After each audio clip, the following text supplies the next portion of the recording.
Yeah. Thank you.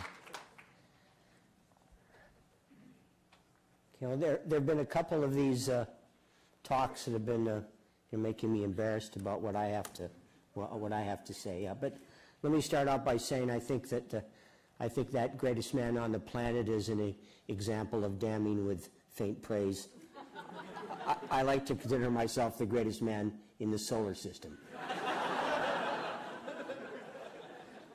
So how did I get here? It's kind of an interest to me. Of course, it's interesting to me because it's my story. But I did not do well at University of Illinois.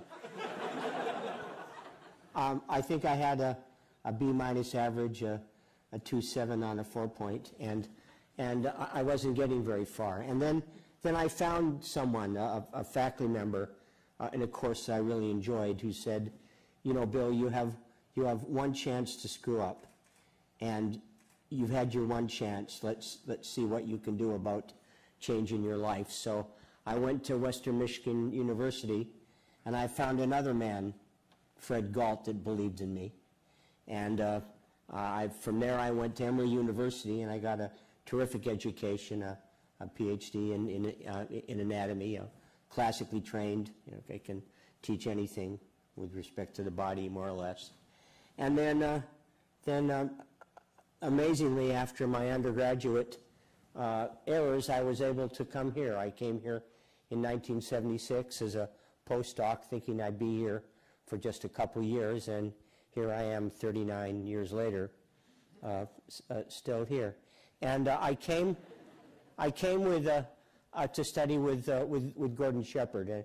Any of you in the neurobiology group know him, and he had just developed a method for looking at using metabolic mapping for functioning in the nervous system. And this is the first of the experiments that started to investigate, you know, how the brain processes information. And now, of course, you put the rat or a person in a MRI and do it, but this was the more primitive way. And what this shows, those black dots on the right are where the rat was smelling something, and on the left it probably wasn't smelling very much. We think probably because the nose on that side was closed. So if you ever wonder what oil of banana smells like to a rat, there it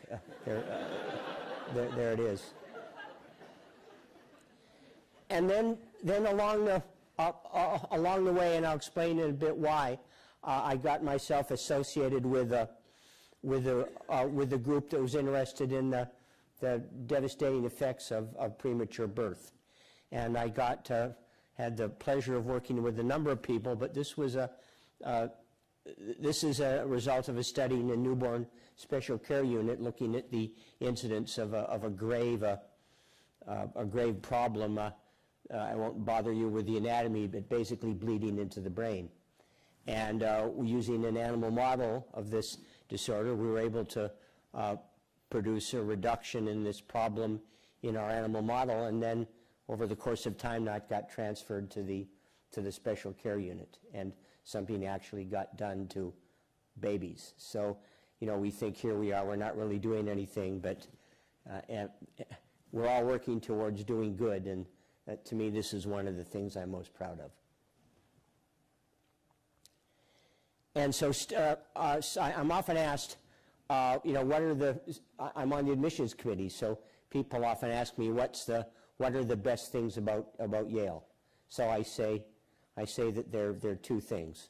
One of them is collaboration, and these are a group of people. So these aren't people I collaborated one after the other. All of these folks would be in one room at the same time, thinking about the problem, all with a little piece of the puzzle of their own.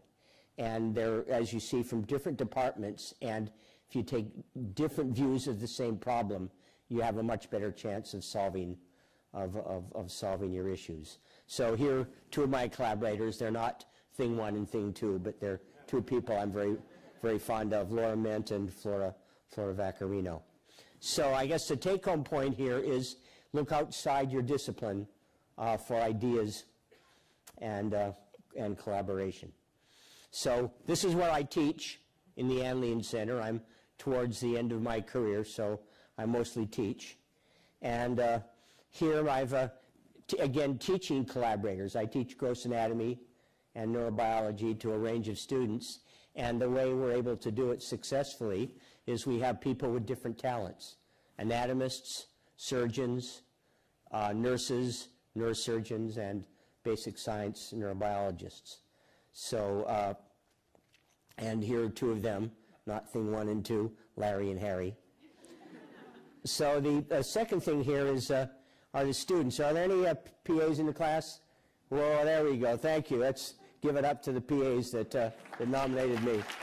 Just have one thing to say to you. That's a secret sign. I'll explain it later. Okay, so then here are the medical students, another group of amazing people, and then the nursing students looking happier than normal because they're graduating. And this image here shows the medical students teaching gross anatomy to local high school students. So for 23 years now, Career High has been coming to the lab, and the medical students have been teaching them anatomy, an experience is very rare for a high school.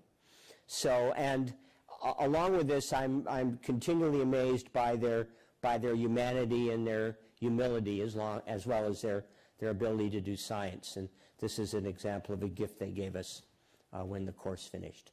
So I know that for you grad students, you're slogging away. You're going to become professors, and then when you become professor, you'll lose your humanity. So you need to recharge yourself by looking to your students. So again, another neat thing here that I'm able to do that I encourage you to do is to reach out into the community. I've had the pleasure of teaching in the New Haven, teaching teachers in the New Haven Public Schools.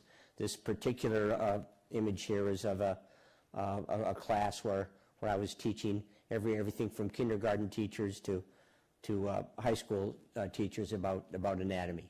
It's very interesting.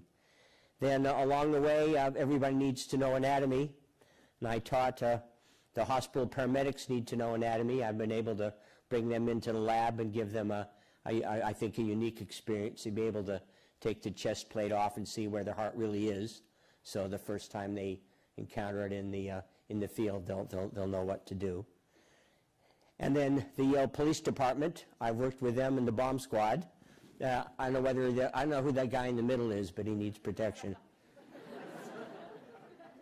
And then this summer, I hope to teach a course in human anatomy.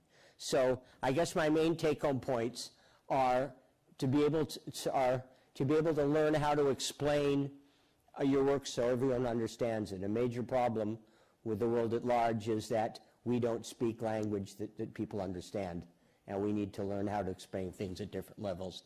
And finally, I guess my real take-home point is you'll be remembered more for what you do in the community than for what you do at work. Thank you.